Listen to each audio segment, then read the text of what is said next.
Vous avez déjà entendu parler des banques de sang, n'est-ce pas? Alors, nous avons pour mission de venir vers les communautés, surtout vers vous, les étudiants, les jeunes, pour obtenir des dons bénévoles de sang, pour sauver les malades, bien sûr. Alors, ces dons bénévoles de sang, nous allons les traiter et les disponibiliser pour les hôpitaux.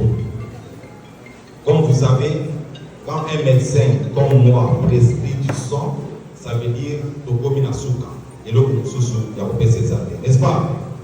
Parce qu'il n'y a pas un produit qui peut se substituer au sang. Le sang, on ne peut pas aller le chercher en pharmacie comme on fait avec les antibiotiques et les aspirines. Les sangs, on ne peut pas les demander à sa voisine puisqu'elle en avait stocké quand elle était à la Dubaï. Non. Les sangs, quand on le prescrit, il faut absolument, impérativement aller les chercher dans une banque de sang. Et les sangs qui se trouvent dans la banque de sang n'est pas tombé du ciel. C'est un compatriote, un bénévole, qui l'a disponibilisé pour sauver une autre vie. Donc, les dons, c'est un geste de générosité, un geste d'amour, un geste de fraternité. Donc, lorsque nous allons passer ici le lundi et le mardi, ce sont les 2 jours qui sont prévus pour venir chercher les dons bénévoles de sang chez vous. Nous allons prélever juste une petite quantité, tellement petite que vous n'allez même pas sentir qu'on a fait ce prélèvement, ça c'est un. Tellement petite que après quelques heures, l'organisme va les reconstituer. Nous avons une véritable machine à l'intérieur qui fabrique les sangs. Nous, on le fabrique parce qu'on a notre santé, mais ceux qui en ont besoin, il faut le leur donner. Peut-être pour que plus tard, ils en fabriquent de même. Alors, avant que vous puissiez donner les sangs le lundi ou le mardi, soyez assurés, il y aura des collègues médecins qui seront là pour vous examiner, pour s'assurer que vous êtes dans des conditions normales pour pouvoir faire un don de sang. Vous ne pouvez pas faire un don et vous mettre à risque vous-même, n'est-ce pas? Donc, il y a des médecins pour ça, tout se passe toujours et généralement très bien à cause de ça. Alors, qu'est-ce que nous allons faire dès que nous aurons prélevé cette petite quantité de sang? Nous allons faire des examens dessus.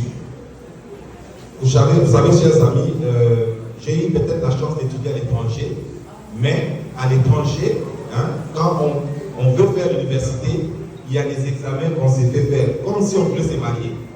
Vous savez pourquoi? C'est parce que faire des grandes études, c'est un investissement, n'est-ce pas? Investissement pour votre famille et investissement pour votre pays.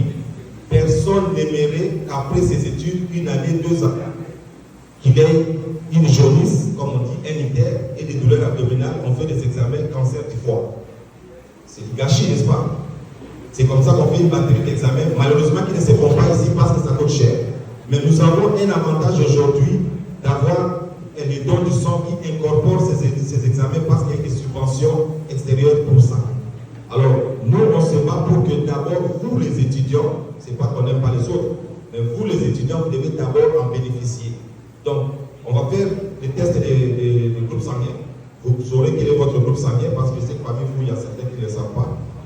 Vous connaîtrez votre groupe sanguin, vous saurez si vous avez l'hépatite B ou l'hépatite C, vous saurez si vous avez le VIH, vous saurez si vous avez le syphilis et une autre batterie d'examen. Et nous allons vous envoyer ces résultats individuellement par SMS. Donc chacun aura son statut et il pourra mieux se protéger dans ces cas-là. À la fin de l'examen, de tout prélèvement que nous allons faire, nous allons vous donner une carte de donneur bénévole de sang. C'est une carte qui vous identifie comme donneur de sang bénévole. Et lorsque vous avez un problème de sang vous-même ou un membre de votre famille, cette carte vous donne un privilège. Donc vous pouvez vous présenter au CNTS avec ça et nous on vous donne le sang rapidement parce que vous êtes un donneur sans aucune autre condition. Ça va? Alors, c'est 10-15 minutes de prélèvement, nous serons là lundi et mardi. Donc n'hésitez pas à venir sauver des vies en donnant ces dons. Alors madame, vous voulez ajouter quelque chose ou c'est correct? Comme a dit docteur Patrick, les sang ne se fabriquent pas. Les sang ne se fabriquent pas, il n'y a que l'homme qui peut aider son semblable. Nous le faisons, c'est par amour du prochain. Manquer les sang, ce n'est pas parce qu'on est pécheur ou soit on est dans une famille de maladies. Manquer les sang, donc ça peut arriver à tout le monde. Ça peut m'arriver, ça peut arriver à docteur Patrick, ça peut vous arriver aussi. Et que s'il n'y a pas les sangs qui sont disponibles, la suite, ça ne sera pas bon. C'est pourquoi nous posons ces gestes de générosité afin de sauver des vies humaines. Mettons-nous tout simplement à la place des malades et posons ces actes de générosité et on aura des vies qui seront sauvées. Merci beaucoup. Comme il n'y a pas encore de cours, on va recevoir le maximum de questions possibles. Est-ce qu'il y a des questions? Oui, moi.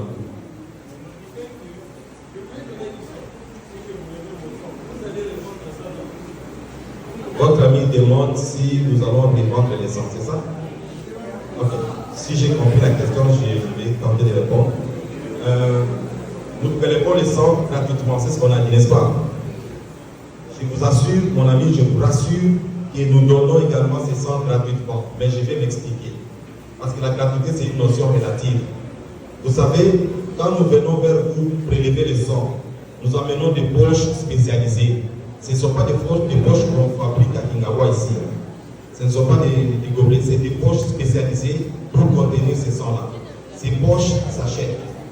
Quand nous faisons les examens, la matière d'examen que nous ferons sur le sang, ces examens sont coûteux. Mais heureusement d'ailleurs, parce qu'il y a des subventions qui sont rentrées dedans. Sans subvention, une poche de sang pouvait revenir à celui qui le veut à $150 ou plus. Mais à cause de ces subventions, parce qu'on est toujours sous subvention, vous le savez, nous sommes un pays tiers-monde, à cause de ces subventions, le prix est très très réduit pour couvrir une petite partie des intrants. C'est comme ça que ça coûte à peu près 5 ou $10 ou $15, dépendamment, je n'ai pas les prix exacts autour de ça. Mais en réalité, c'est gratuit. Une autre question? Oui, mademoiselle.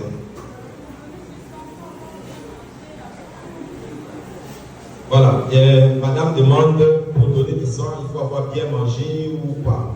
D'accord? Alors, je vais vous répondre tout de suite. Donner le sang n'a rien à voir avec la nourriture. Vous pouvez même être en jeûne pour donner votre sang. Vous pouvez avoir mangé jusqu'à donner votre sang. Il n'y a aucun problème. Même d'ailleurs, manger après avoir donné le sang, parce qu'il y a des gens qui pensent que j'ai donné du sang, à la fin je dois manger pour le mettre. Non, ce n'est pas cette nourriture-là qui remet le sang. Le sang est fabriqué automatiquement par la moelle, par le corps, pour montrer que voilà, il y a. Donc, ne vous tranquillisez pas là-dessus, ça n'a rien à voir avec les repas et tout, mais bon, comme il est des coutumes, nous allons quand même le respecter. Ceux qui veulent prendre un cocktail à la fin, ils vont le prendre. Il n'y a pas de problème. Une autre question?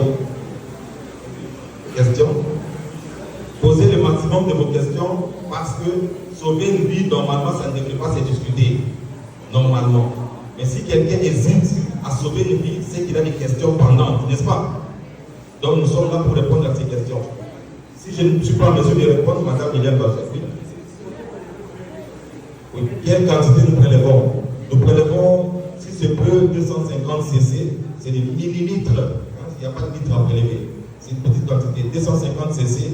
On peut aller à 450 cc pour les personnes qui sont en forme et qui nous paraissent capables de nous le donner sans problème. C'est pourquoi un médecin va évaluer pour déterminer quelle est la quantité que vous, X, allez donner et Y va donner. Il y a d'autres questions? Est-ce que parmi vous, il y a des gens qui ont déjà été transfusés? Certainement. Mais sachez que nous tous, on peut transfuser demain après-demain. Même moi, en sortant d'ici, on peut me faucher par un oui ou un puis je saigne et je serai transfusé aux personnes. Oui? Question? Pas de question? Est-ce que c'est fini? Il n'y a plus de questions? Le lundi et le mardi? Oui, allez-y. Elle demande s'il faut connaître aussi son électrophorèse, d'hémoglobine, c'est ça? Pour donner des sang. Non, non, pas du tout. De toute façon, on vous posera la question. Hein? Si vous nous dites que vous êtes connu SS, un médecin qui va vous évaluer va dire si vous allez donner ou pas. Je ne peux pas répondre aux questions cliniques médicales ici. Mais il y aura des médecins qui vont faire le tri pour savoir qui donne, qui ne donne pas.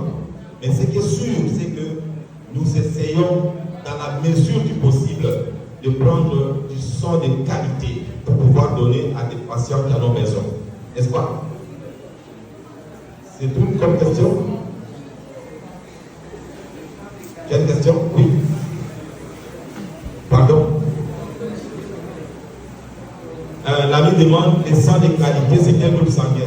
Non, la qualité du sang dont je parle, ça n'a pas référence à ça a référence aux choses qui sont contenues dans le sang et qui peuvent nuire à une autre personne. Les infections, par exemple. Quand vous avez le VIH, votre sang, on ne va pas le donner, on va le jeter.